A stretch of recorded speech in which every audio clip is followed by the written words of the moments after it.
hello, hello. Good evening. Happy day 2. Y'all, I'm so tired. I told you I started back work. Crazy. Because why would I do that to myself? I feel like a little kid.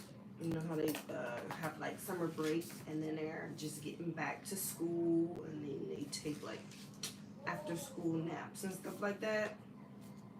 That's exactly where I am. So as soon as I made it to my quitting time, as soon as I made it to my quitting time, what?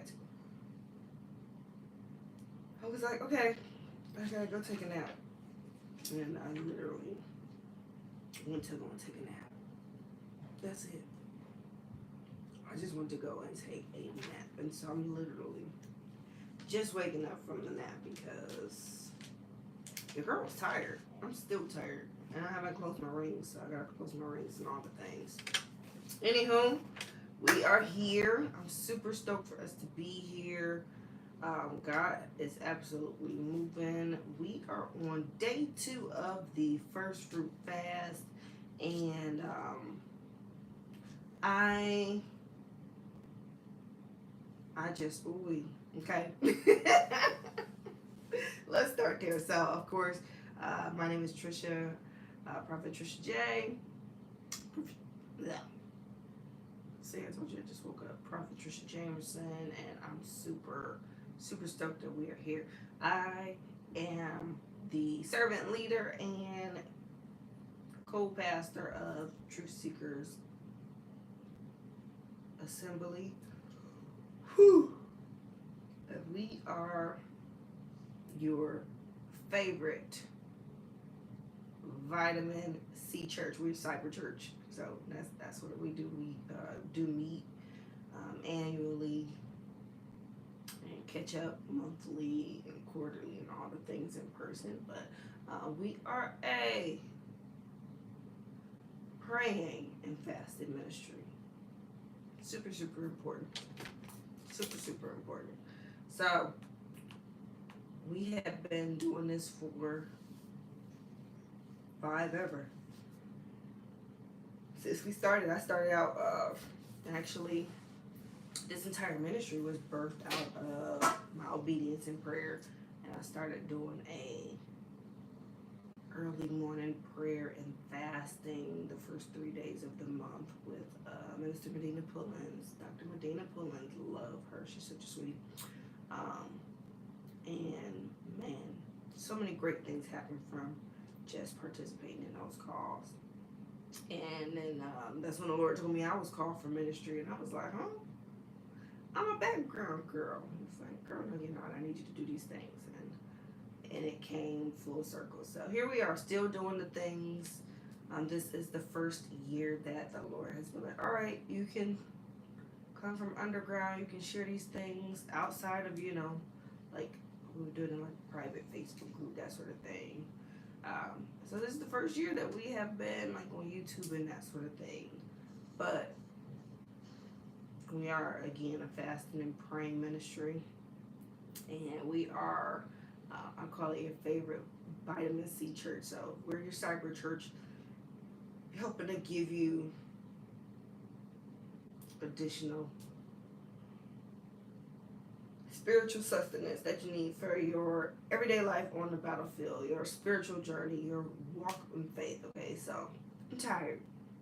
I am tired. I'm literally just waking up. I can't believe that. Recovering from surgery, 6 weeks, just getting back. This is my second day to work, first day leaving, having to go back. Oh my gosh, I am exhausted.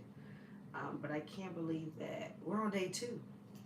Day 2 of our first fruit fast, and God has been speaking. So today,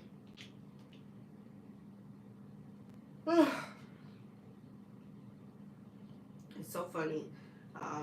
We were talking, and I told you I had been recovering from surgery, and so he told me this. weeks ago that we were going to talk about forgiveness today. We're going to talk about the book of Joel, and we're going to talk about forgiveness, and we're going to talk about your first love. Those were like the three things we were going to talk about, and I just let the Lord share with me whatever we're going to, talk about, that sort of thing. So I usually don't know what's happening in advance and that sort of thing. And so the Lord told me we're going to talk about forgiveness. So if you're taking notes, I hope that you are. This one is going to be called The Fight to Forgive. The Fight to Forgive. And the Lord is so good, I'm telling you. He's so good. We're going to be meditating on Matthew chapter 18, verses 21 through 35. But the Lord just told me to share with y'all my journey of forgiveness, like having to fight for forgiveness. And I was just like, okay, what you want me to talk about? The fight to forgive, right? Man. And he gave me 2 instances he wanted me to talk about, or two that I could use to talk about. I was like, okay, all right, well, it's real life. You know how that goes. So I'm just like, okay, but you know how we like are hesitant to share our story sometimes because you try to protect the people that you love, you deal with. Oh, excuse me. And so I have been saying this 5 ever, and I always share, these stories. So if you don't know me, it's new. And if you know me, you're like, oh yeah, I've heard this story. And God just, always uses it to help free people. So just being like an apostolic, prophetic, an apostolic prophet, he always talks to me about this one. And so I'm just going to jump right into it. But I was telling you that usually he's like, I have to tell myself, like, you own the rights to your story. And so sometimes we're quiet because we want to protect others, and we want to keep the peace and all the things. But you own the right to your story. So here we go. I just remember like dealing with fighting to forgive this person who had wronged me. And it was my sister-in-law. It's my sister-in-law. I don't know what happened. I felt like we were good. And then all of a sudden we weren't. So if you're watching live, of course type live. If you're watching a replay, go ahead and type in replay. But the instance that I remember that just made me get to a space to where I just felt like I couldn't forgive her was, sheesh. It was at the beginning of our marriage. It was like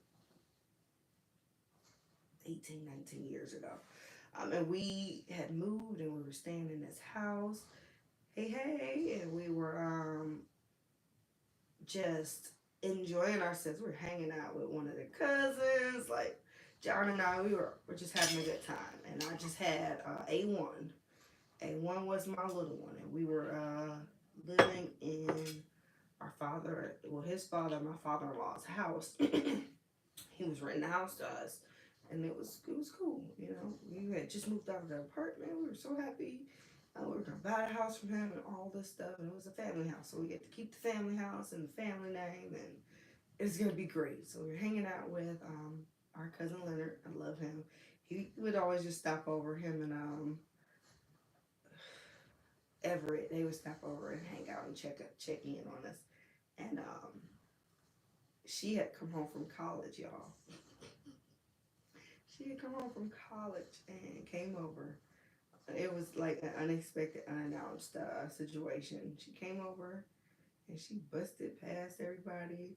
And she came like, if another effing thing happens to my niece, that sort of thing. And I was just like, who are you talking to, number one? But where is this coming from? Like, you don't even have a kid. You don't have kids. This is my first kid. You don't have a kid. Who are you parenting about parenting? But my baby girl had gotten hurt because we were in the process of moving in, and they were in the process of moving out the family house and that sort of thing. And like a wood piece had fallen on her foot, so she had a little sprain. And so, first time mom, I'm already sick that she's hurt. But and this was like one of her first major hurts, and it wasn't bad. She like just sprained her foot. But I'm sick about it, and here comes this girl trying to parent me about parenting. And after all that, she hopped on a plane and went to Arizona and disappeared for years and left all the drama right here with us.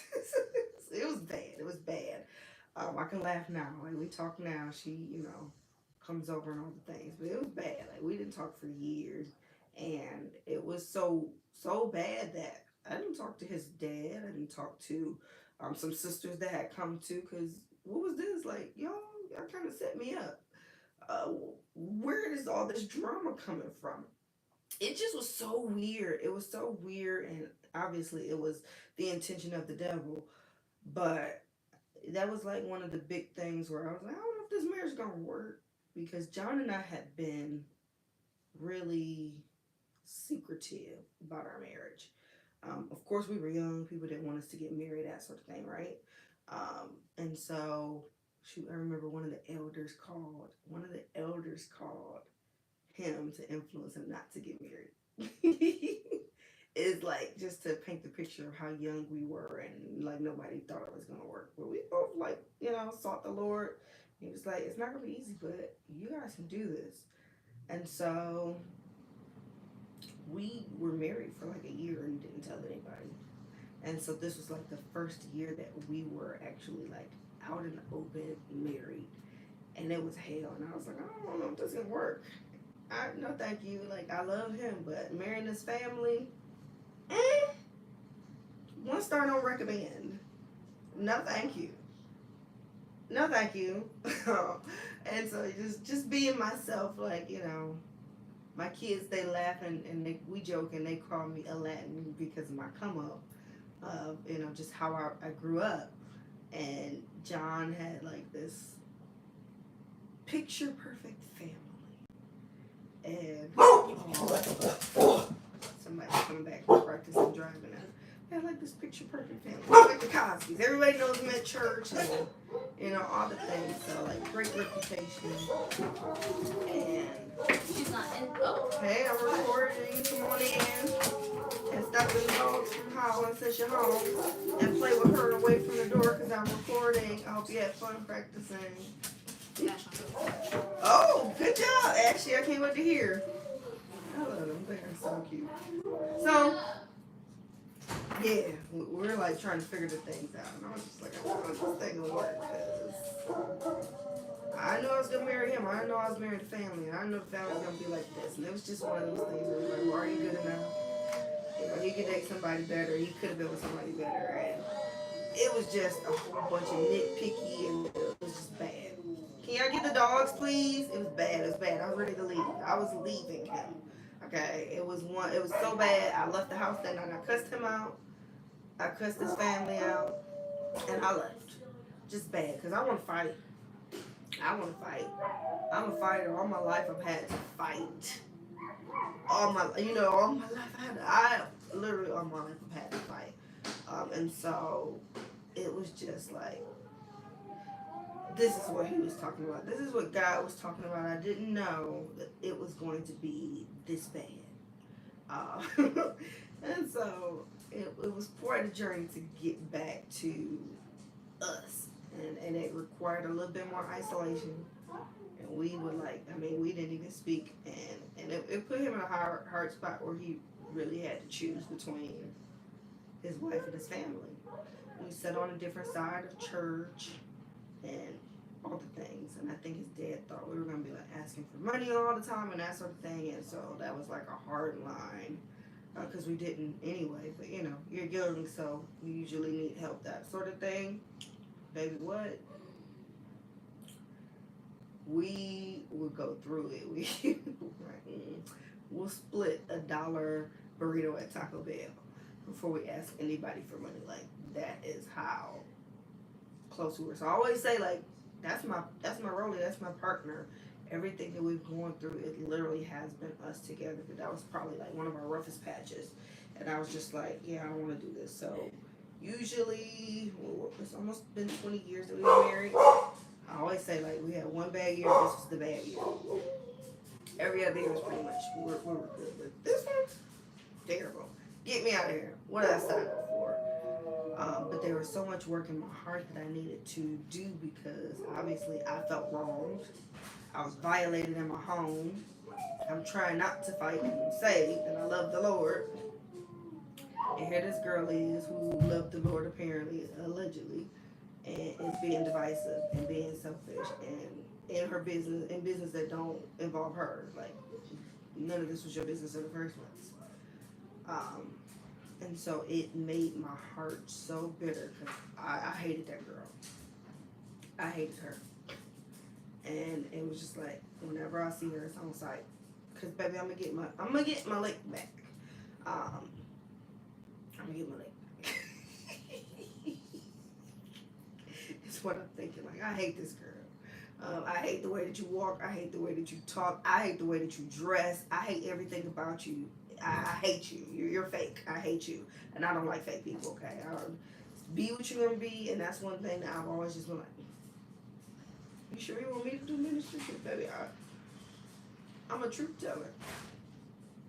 I don't believe in faking and fronting. And people love that behind closed doors, right? They always come to the side and tell me, man, you're so brave. I would have never been able. I can't believe you said that. It was good. Like, it's the truth. It's always the truth that I'm saying something. Hey, baby. You good? I'm recording. What's up? You just wanted to come say hi? Everybody wants to say hi to me today. Say hi to the family. And so it was just like, it was just like, you know, I had to deal with all of that, but I hated that girl. I hated her with all my heart. And it made me bitter. It made my heart bitter. Although I didn't do anything wrong, I allowed that situation to allow an enemy to come in and take over. That's where strongholds come into place. And I really needed deliverance from the way that I hated this girl. And it was so bad that it held up a lot of blessings that God had for me because I was on sight. Like, I couldn't let it go. And I don't know what happened for it to change. I know I got a word, and I'm not a person that gets like a lot of prophetic words. Most people can't read me, but it's like, this is something you need to let go of, sis. I'm just like, nah, on sight. I actually had a miscarriage after that, so I was just like, yeah, I hate this girl. No, thank you. Because who are you?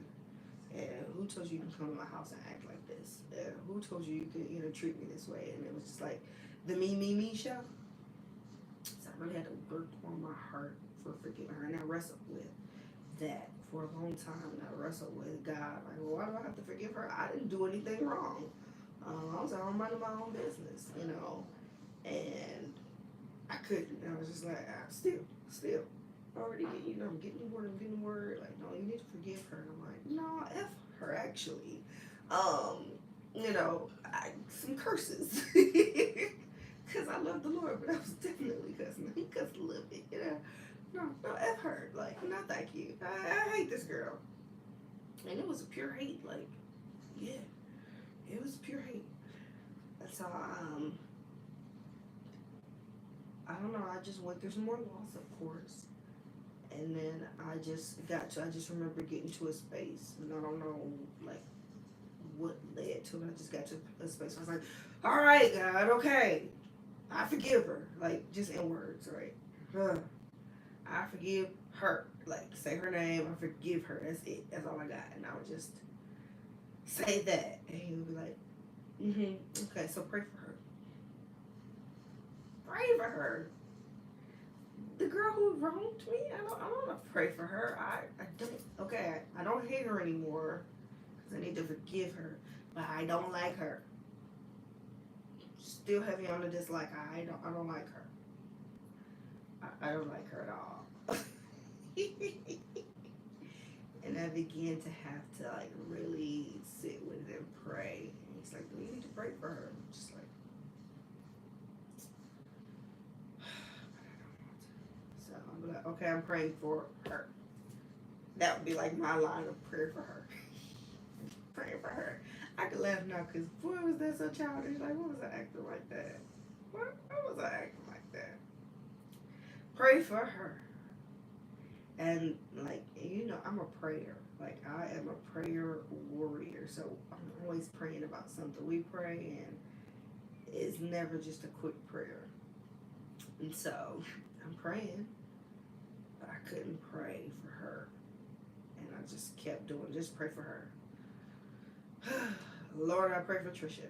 Like, I just use my name because it's just easier. Lord, I pray for Tricia. You know, rolling my eyes, that sort of thing. Had an attitude, didn't want to do it. And then, I don't know, something happened in my heart, and then it'll be like, Lord, I pray for Tricia. Heal her heart. I mean, like, I was so petty. You know, I think people, they talk about, like, how you go out of your way to be petty. It wasn't out of my way. It was not out of my way. Like, I am going out of my way to do the right thing. I'm going out of my way to not cuss you out. I'm going out of my way, like, it's in my way to be petty. It's actually a direct line to be petty. It's right here, okay? So I got to do work to go around that. I got to do work to do the right thing, you know? And so it was, like, really, really tough. So I started to pray, and then I really started to pray, like, the Lord would show me things about her. Like, she hated herself. She wasn't happy. Misery loves company, right? She wanted to be a mom. And so, you know, that's where all of the critique came from. And so he just showed me a different side of her where I had mercy for her and I felt bad, like I pitied her and where she was. Like, here I come. I don't know her. I don't care to know her, right? But we're in proximity because we love one of the same people. And I'm living a life that she wants, basically. You can't be friends with people that want your life sometimes. But it gave me a different type of insight to pray for her. And I began to just pray for her and whatever the Lord would show me. The things that she was dealing with, the things that she was struggling with. You know, you reap what you sow. You sowed the seed. You still got to reap it. You know, that sort of thing. But I wasn't mad. Yes, I do. I wasn't, you know, mad anymore. I got to see her in a different sight. I got to see her with the eyes of the Lord. You know, Jehovah or the God who sees. I got to see her the way that the Lord sees her. And I put her in my phone as love the unlovable. Like, that was my reminder to love her. She acting ugly. Because that ain't how she acting, ain't got nothing to do with you. Okay? And I don't know, something happened. Now, mind you, she's still in Arizona. I ain't seen this girl since she came to my house and tried to fight me. But something happened, and I still, you know, just had mercy and pity, and something happened in me. It literally freed me. So that was my, like, number one example of forgiveness is it's not for them, it's for you. Like, in my mind, I thought that me forgiving her was going to absolve her from the wrong that she had done towards me. It was going to let her go off scot-free, but it was for me. It was for my healing. It was for my health. You know, you just, like, hold in those feelings. What do statistics say now? When we hold in feelings, especially as women of color, that's where we get all these autoimmune diseases. And I'm not a passive aggressive person. I'm a directly aggressive person. So you know that I don't like you. You know, the rest of the family, they knew. We were divided. I was sitting on the opposite side of the church with my family. We were not going over to each other's homes and doing all those things. And so, You know, that's not even how I roll. Family is really, really important to me, and it's really, really important for me and my family. Like, I'm coming from a broken family. My intention was always to make sure that my children had a good relationship with family. They knew what family was, and they knew what that support system was, and that sort of thing. So I've always been the one to cultivate the relationships and do the family gatherings and have everybody over for the 4th of July and Christmas and all of those things. And um, because I took the bait of the enemy, none of those things were happening. And so I had to do that work. I had to forgive, and it began to do something in me. And it was never me looking for an apology, but it was like, no, your kids need this, you need this, you know, that sort of thing. And so again, I'm forgiving her, and I have not seen her. She's still on the West Coast. She still has not made it home. And man, the Lord didn't bring her back until I had forgiven her. Yeah, I didn't get to see her because I was ready. I had people on standby. She was gonna get it, and she might not have came out alive, and I was okay with that. I had made peace with that. Is how much I hated her, but I didn't see her again until I had forgiven. And I wasn't looking for an apology, but I had so much mercy and so much pity, and my heart had turned like night and day. The Lord literally changed my heart toward her without an apology, without an I'm sorry, without change of actions. You know how, like, when it's like your partners, and you're like, yep, I need a Chanel bag, I need some changed attitudes and all the things. Nope, I ain't none of that. And I had to make the decision to forgive. I had to make that decision. It was going to kill me. It was killing everything that God had for me. And so, yeah, I met her again after the fact. And that was it. It was no real apologies. If you feel the way, I'm sorry, one of those little petty ones, but it was just like, whatever, it's fine. Here are the boundaries, put some respect on my name, and we can be cool. Like, for the sake of family. And it was what it was. And it's been that way ever since. And now we talk about homesteading and all the things together. Who would have thought? You could have never told me. You could have never told me.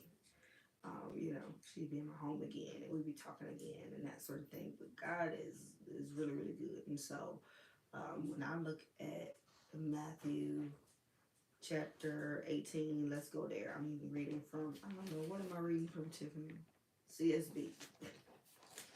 I'll read that real quick for you, okay? 21. Then Peter approached him and said, Lord, how many times must I forgive my brother or sister who sins against me? As many as 7 times?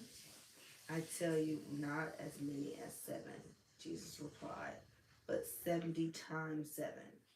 For this reason, the kingdom of heaven can be compared to a king who wanted to settle accounts with his servants. He began to settle the accounts. One who owed 10,000 talents, one who owed 10,000 talents was brought before him. Since he did not have the money to pay it back, his master commanded that he, his wife, and his children, and everything he had be sold to pay the debt. At this, the servant fell face down before him and said, Be patient with me, and I will pay you everything. Then the master of that servant had compassion and released him and forgave the loan. The servant went out and found one of his fellow servants who owed him 100 denarii. He grabbed him, started choking him, and he said, Pay what you owe. You're going to pay me what you owe me. At this, his fellow servant fell down, and he began begging him, Be patient with me, and I'll pay you back. But he wasn't willing. Instead, he went and threw him into prison until he could pay back what was owed. When the other servants saw what had taken place, they were deeply distressed and went and reported to their master everything that had happened. Then, after he had summoned him, his master said to him, "You wicked servant, I forgave you and all that debt because you begged me. Shouldn't you also have mercy on your fellow servant as I had mercy on you?" And because he was angry, his master handed him over to the jailers and tortured him until he could pay back everything that was owed. So also my heavenly Father will do that to you unless every one of you forgives his brothers or sisters from your heart. From your heart. We have to forgive from our heart. And so I think most times we don't realize in this parable we would be the wicked servant. We would be the wicked servant, because how many times do we go and ask God for forgiveness for whatever it is that we've done, for lying, for cheating, for stealing, for, joining sororities, fraternities, that sort of thing. We ask him for forgiveness for everything that we do wrong, right? But then we hold everybody to this super high standard. We don't give people grace and forgiveness. Like, we didn't have to beg and ask God for forgiveness. And this is where, it's really important, because I know the truth about me. I know I'm a hot mess express. Like, but you sure you won't? I am not the K Sarah girl, but I'm a warrior. And he showed me, no, I need you to be a warrior. I just need you to have righteous anger. I need you to fight for a cause. Like, no, I made you that way, yeah. But I need you to move a certain way because of that. So I won't trip about how people feel about me. I know God was fearfully and wonderfully making me. It's almost time to shine too, for such a time as this. Okay? And so we forget that we begged him for forgiveness, right? We ask him for salvation. As a kingdom citizen, he gives us the guidelines on how we need to be living and the way that we need to operate as a kingdom citizen, right? You follow the 10 Commandments. The main one is love, right? And we can't. Why can't we? What's so hard about that? And here's the thing. They'll keep hurting you if you let them. You don't let them. Don't allow the enemy to give you an opportunity to be offended again. Don't do that. Don't do that. Because then you got to be delivered again. Where did we start off this scripture with? Peter approached Jesus and said, "How many times must I forgive?" I've had to forgive that person again. Again. That has nothing to do with me. Has absolutely nothing to do with me. And you have to keep that perspective. You have to forgive them. Lord, I've forgiven them 7 times. Okay, well, forgive them 77. You keep turning the cheeks. All of them. Until your heart is doing what it needs to do. But we have to forgive from our heart. And so, where we're headed into, you have to have clean hands and a pure heart. And it is the bitterness and the anger and the unforgiveness that really is a weed. It chokes out everything that's good in your heart. And so I really want you to meditate on it and ask the Lord where it is that you need to be working on, what it is that you need to be forgiven, what it is that you need to do to release those things. Don't allow people to get you to a space where you can't forgive, because guess what, once you do, the enemy will use it again, because he always wants to try and trip you up. He always wants to take that territory, right? He always wants to see if you're going to go out of your way to not be your natural self. So I have to go out of my way to naturally do the things. I'm not nice. I'm kind. I'm a warrior. Let's fight. I had to fight in school because I'm walking blocks. I am walking, crossing train tracks past prisons. And they're breaking out. We don't have security. We just gotta walk anyway. Oh well. Making school on time.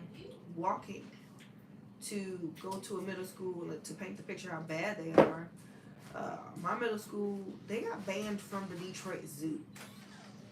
Okay, I always say that Detroit is like a baby Chicago. Chirac, think Chirac, a baby New York. Like we all cousins.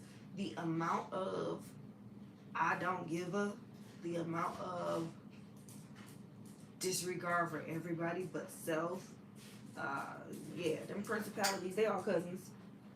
And so, how I grew up is easy to just you gonna have to fight, okay?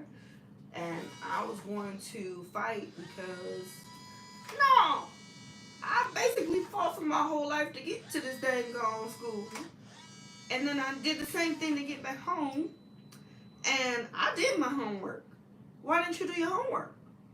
You're not just copying my homework. Now, if you want to pay a nominal fee, we can talk. I wasn't a class hustler, by the way, okay?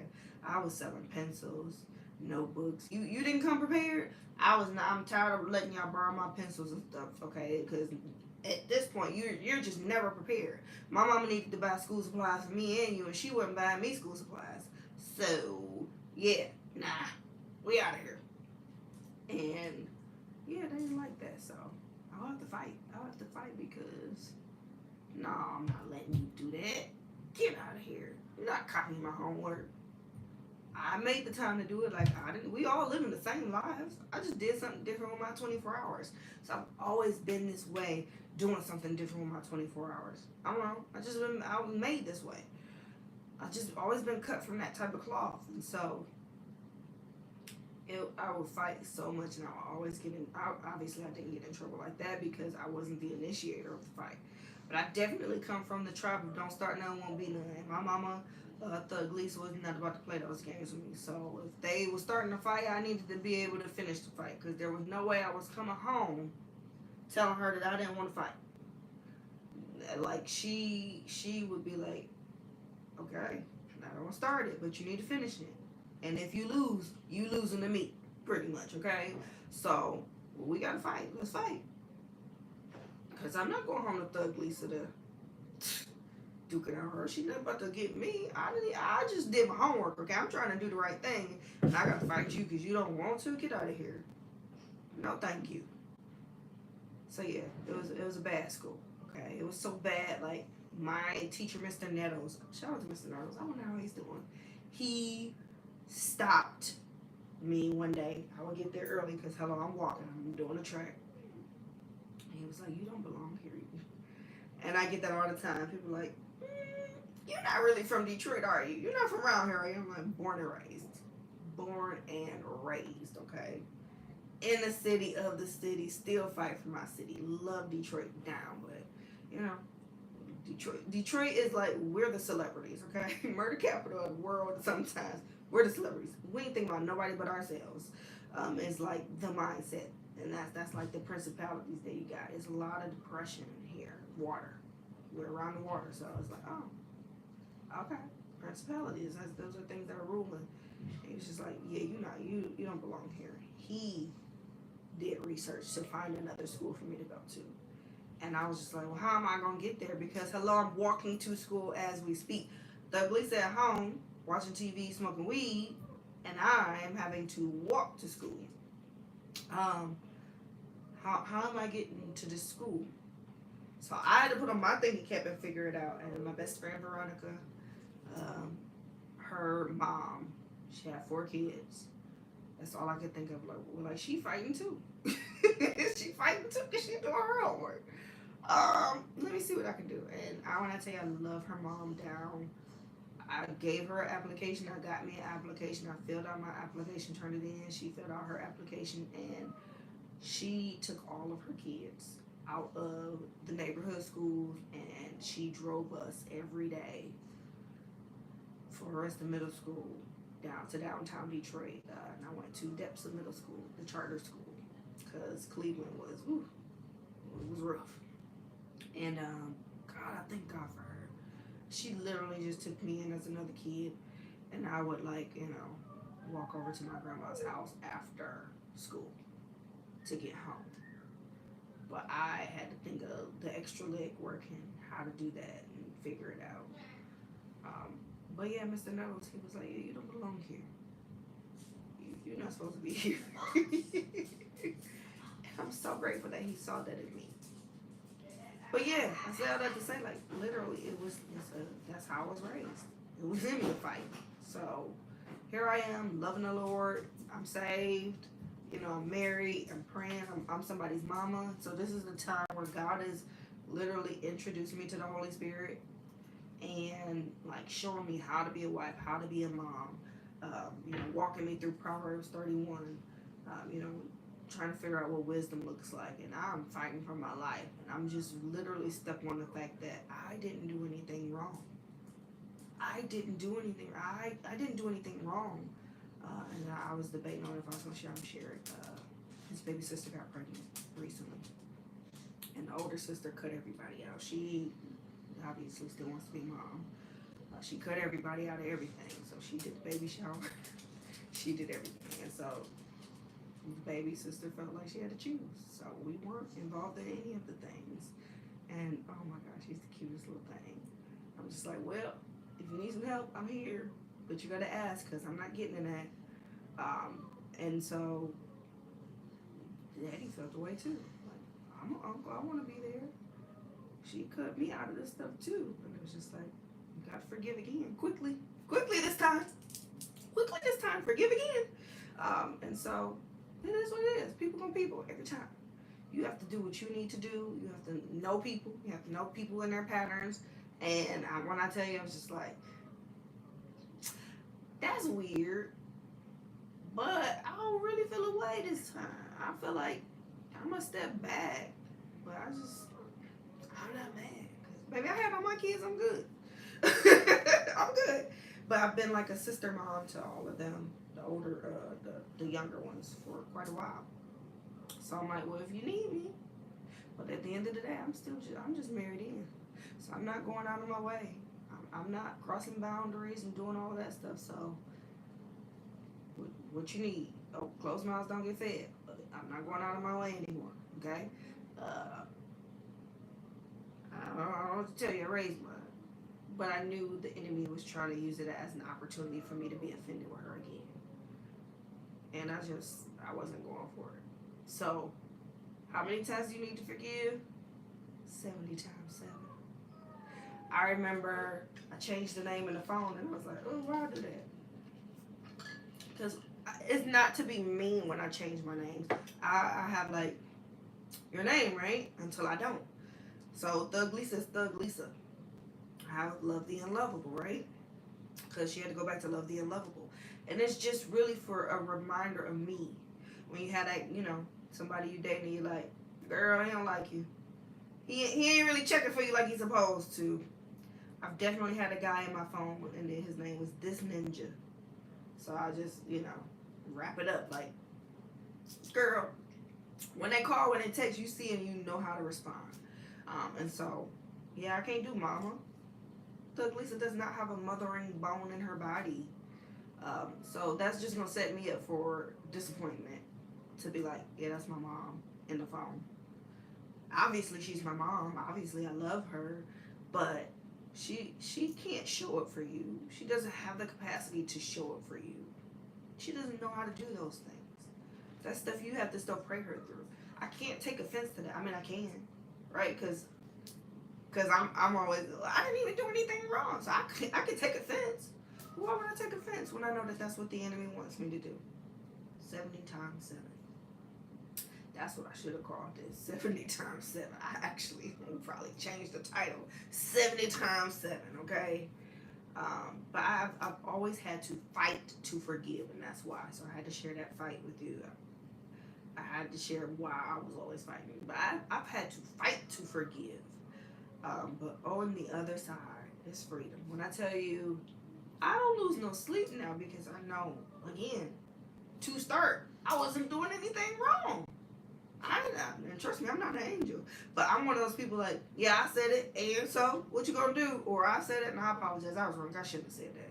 I was out here yapping too much, that sort of thing. I take accountability for it. But like the opportunities and the landmarks that I notice is like when the enemy is like trying to get me riled up and we're like, I feel like I'm like righteously angry. It's when I didn't do anything wrong. It's like, where did this come from? Like, why are you treating me like this? I didn't even do nothing to you. And that becomes a stronghold. So you gotta know your triggers. You gotta know what the enemy does and what he's trying to do. But his aim is to steal, to kill, to destroy. And when you are in a state of unforgiveness, you're offended, and that offense trickles down into so many deeper things, and it gets into the root of your heart, and it makes you bitter, and it causes you to forfeit things that the Lord has for you. So you might be praying for some money. You might be praying for God to move in your business, your finances, on a job, for you to get pregnant. And it's like, yeah, I can't do that. Your heart messed up. I can't do that. So I'm just going to go back to verse 35. So also my heavenly Father will do to you unless every one of you forgives his brother or sister from your heart. You need to forgive from the heart. Because that's where we care, right? That's where all of the things that we care about, that's where we feel like, we're in love and we're in hate and all the things right there. So you have to forgive from your heart 70 times 7.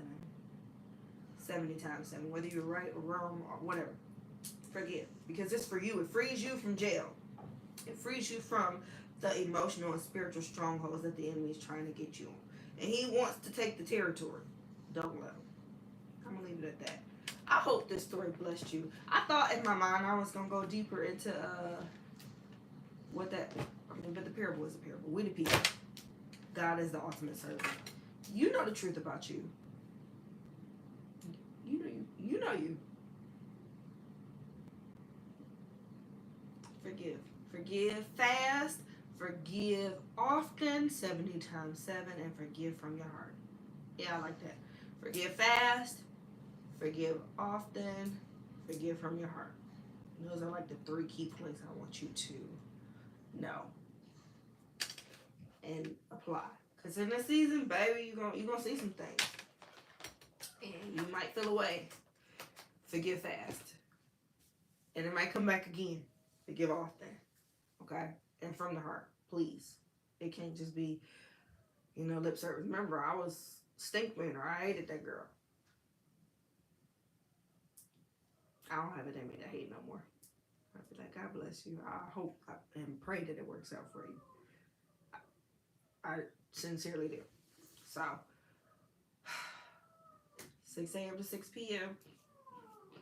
We got one more day to get through video. Because you watched this the night before. Or the day of when I send it out. I'll see y'all tomorrow, 7 8. 7 p.m. 7 p.m. I'll see y'all tomorrow. Goodbye. Love you.